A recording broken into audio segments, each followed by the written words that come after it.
출애굽기 18장 1절부터 27절까지 함께 주구를 보며 봉독합니다. 시작. 모세 장인 이드로가 번제물과 희생제물들을 하나님께 가져오매 아론과 이스라엘 모든 장로가 와서 모세 장인과 함께 하나님 앞에서 떡을 먹으니라. 이제 내 말을 들으라. 내가 네게 방침을 가르치리니 하나님이 너와 함께 계시리로다.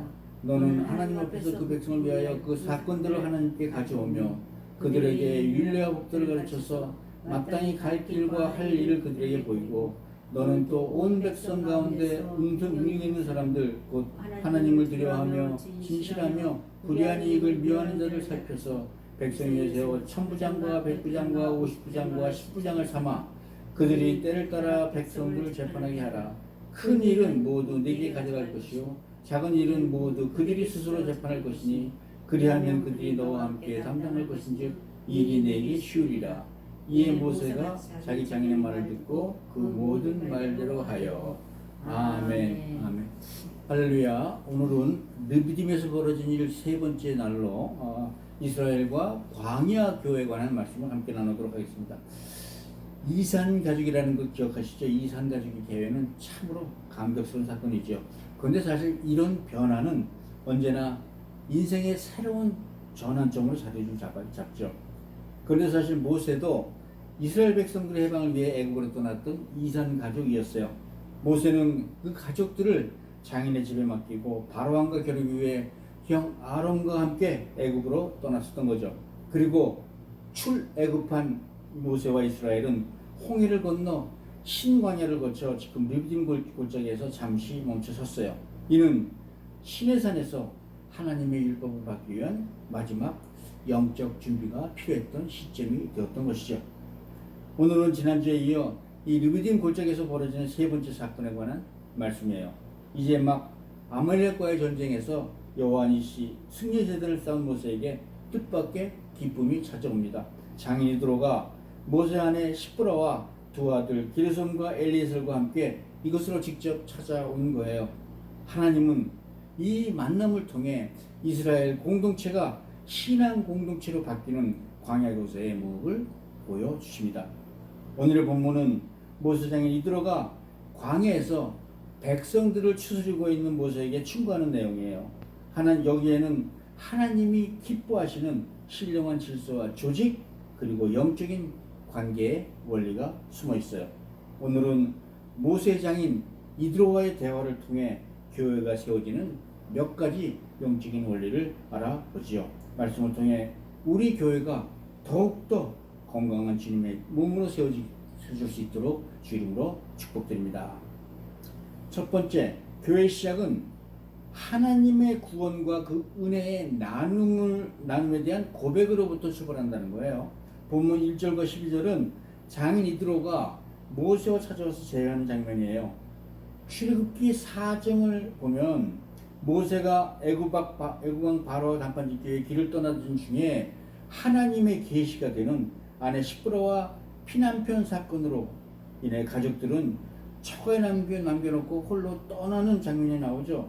이후 모세는 출애굽한 이래 홍해를 건너고 오늘 르비딤에 이르기까지 이산 가족으로 살고 있었어요. 그러던 때에 장인 이드로가 가족들을 데리고 이곳 르비딤까지 모세를 찾아온 것이죠. 원래 이드로는 모세가 광야에서 만난 장인이자 미디안 족속의 제사장인 이방인이었어요. 모세는 이드로가 이방인임에도 불구하고 그 사이 여호와께서 행하신 모든 일들을 낱낱이 그에게 간증하죠. 본문 8절이 그 내용이에요. 본문 8절이 이렇습니다. 모세가 여호와께서 이스라엘을 위하여 바로와 애굽 사람들에게 행하신 모든 일과 길에서 그들이 당한 모든 고난과 여호와께서 그들을 구원하신 일을 다 그 장인에게 말하매. 여러분, 여기서 우리는 진정한 영적 교제의 본질을 발견할 수 있어요. 모세 입술에서 나온 것은 자신의 리더십에 대한 자랑도 아니고요, 자신의 영웅담도 아니었어요. 오직 이스라엘 민족에 대한 전능하신 여호와 하나님의 구원의 역사였어요. 그런데 이 간증을 들은 이방인 이드로의 반응이 어땠었나요? 본문 9절은 이 이드로의 반응에 대해 이렇게 기록하고 있어요. 이드로가 여호와께서 이스라엘에게 큰 은혜를 베푸사 애굽 사람의 손에서 구원하심을 기뻐하여. 이어서 본문 10절 11절에서는 이드로가 자신의 신앙 고백을 이렇게 선포하죠. 여호와를 찬송하리로다. 이제 내가 알았도다.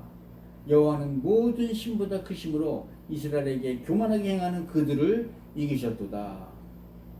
그렇습니다. 이것이 바로 교회가 세워지는 출발점이 된다는 거예요. 교회는 인간적인 친목이나 세상적인 목적을 위해 모인 이익 집단이 아니에요. 교회는 하나님께서 우리 삶에 행하셨던 구원의 역사를 서로 나누고 그 은혜의 간증을 나누는 장소인 것이죠. 아멘. 그래서 믿지 않던 자들이 또는 낙심했던 자들이 하나님을 살아계신 왕으로 고백하게 만드는 그런 공동체라는 거죠.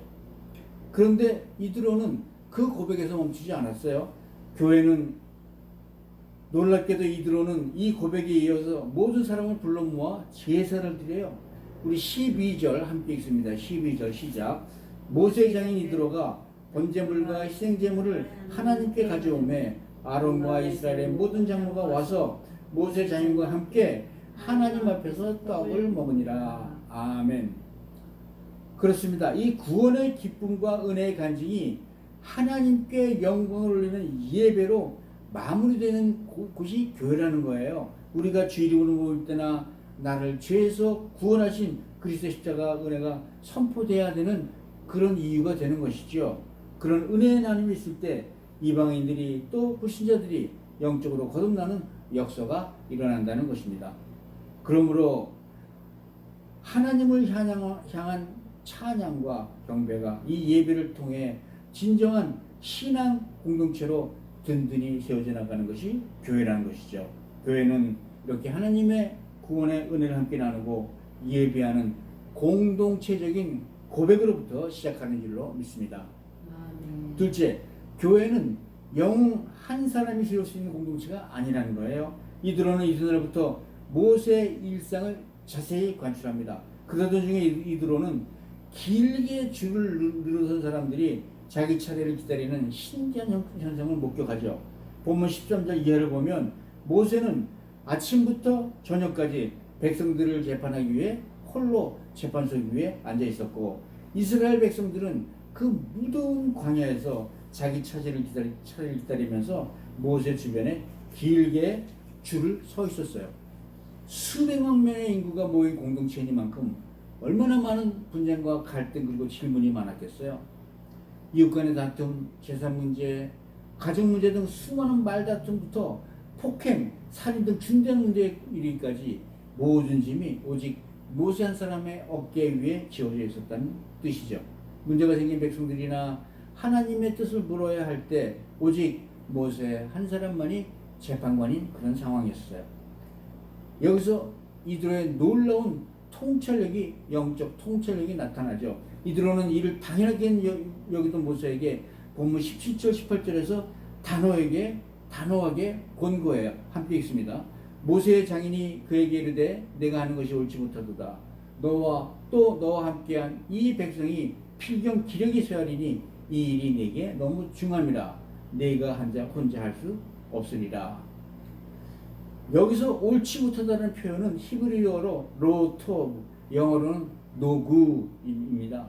이는 창세기에서 아담이 독초하는 것을 보신 하나님께서 하신 말씀과 같은 단어를 사용했다는 거예요. 그러므로 여기서 이 노굿은 질책이 아니라 하나님의 창조 질서에 어긋났다는 뜻이죠. 즉 아무리 동기가 선하고 사명감이 투철하다 할지라도 영적 지도자 혼자서 공동체의 모든 사역을 독점하고 모든 짐을 짊어지는 것은 하나님의 창조 질서와 영적 원리에 맞지 않는다는 거예요. 그렇습니다. 이 사역의 독점은 치명적인 두 가지 결과를 낳아요. 첫째, 지도자의 기력이 쇠할 것이고, 둘째, 기다리는 백성들도 영적으로 지쳐나간다는 거예요. 만일 교회가 한 사람의 영적 지도자에게 의도하면 지도자가 흔들릴 때 그 교회는 같이 흔들리지 않겠어요? 또 백성들이 자신들의 영적 필요를 제대로 공급받지는 못한다면 결국은 세상 속으로 나가 방황하는 것이 되지 않을 거 아니겠어요? 여러분, 교회는 이렇게 영적 지도자의 한 사람의 무대만 될 수가 없습니다. 아무리 영적 지도자라 하더라도 그 지도자 역시 그리스도의 몸된 지체 중 한 지체라는 사실을 기억하시기 바랍니다. 교회는 그리스도를 머리로 수많은 지체들이 각자의 분량대로 결합하여 움직이는 거룩한 유기체예요. 독점의 유혹을 버리고 함께 짐을 나누는 것이 교회를 건강하게 보존하는 영적인 지혜가 되는 줄로 믿습니다. 세 번째, 교회는 사역자와 동역자에 대한 위임에는 합당한 영적인 원리가 있다는 거예요. 이어서 이드로는 모세에게 사역과 동역에 대한 하나님의 원리에 대해 이렇게 말합니다. 먼저 이드로는 모세 사역의 본질에 대해 본문 19절 20절을 통해 이렇게 정의해요. 함께 19절 20절 읽습니다. 시작. 이에 내 말을 들으라. 내가 내게 방침을 가르치리니 하나님이 너와 함께 계실지로다. 너는 하나님 앞에서 그 백성을 위하여 그 사건들을 하나님께 가져오며 그들에게 율례법들을 가르쳐서 마땅히 갈 길과 할 일을 그들에게 보이고. 아멘. 예, 사역자는 말씀과 기도로 백성들에게 영적 방향성을 제시하는 사역의 본질에 충실하라는 것이죠. 그리고 이어서 그 이외에 실질적인 삶의 문제와 재판은 백성들 중에 능력 있는 자를 선발하여 동역자들로 세우고 그들에게 위임하라는 것이에요. 우리 본문 20절, 21절, 22절 함께 읽습니다. 시작. 너는 또 온 백성들 가운데 능력 있는 사람들 곧 하나님을 두려워하며 진실하며 불의한 이익을 미워하는 자들을 살펴서 백성 위에 세워 천부장과 백부장과 50부장과 10부장을 삼아 그들이 때를 따라 백성을 재판하게 하라. 그들은 큰 일을 내게 가져올 것이며 작은 일은 모두 그들이 스스로 재판할 것이니 그리하면 그들이 너와 함께 담당할 것인즉 내 일이 쉬워지리라. 여기서 이드로는 백성들 가운데 동역자를 세울 때 필요한 영적 기준을 제시하는 거예요. 세상은 스펙, 학벌, 배경 등등 이 가장 중요한 기준이 되지만 동역자의 자격은 세상 기준과는 완전히 다르죠. 신앙 공동체에서 동역자의 자격은 철저히 영적이고 도덕적인 성품에 기반한다는 거예요. 첫째가 하나님을 두려워하는 사람이 되어야 돼요. 사람의 지식이나 경험에 의지하는 것이 아니라 오직 하나님을 경외하고 말씀에 순종하는 사람들을 말하는 거죠. 둘째로는 진실한 사람들이에요. 믿을 수 있고 겉거서기 같으며 말과 행동에 거짓이 없는 영적인 정직성을 가진 사람들을 가르치죠. 또 셋째로는 불의한 이익을 미워하는 사람들이에요. 인간적인 탐욕과 물질의 유혹으로부터 자신을 깨끗이 지키는 청지기적 사명을 가진 사람들을 뜻하는 것이죠. 이러한 영적 자격을 가진 자들은 규모에 따라 1000부장, 100부장, 50부장, 10부장으로 세우라는 거예요. 이는 교회가 상명하복식의 계급적인 구조가 아니라 가장 어린 자의 영혼까지 세심하게 돌보는 목양적인 구조여야 한다는 것이죠. 즉 10부장은 10명의 영혼을 깊이 있게 돌아보고 그들이 이해할 수 없는 문제는 또 50부장에게 또 더 큰 문제는 100부장과 1000부장으로 이어지는 이런 유기적인 네트워크를 만들라는 거죠.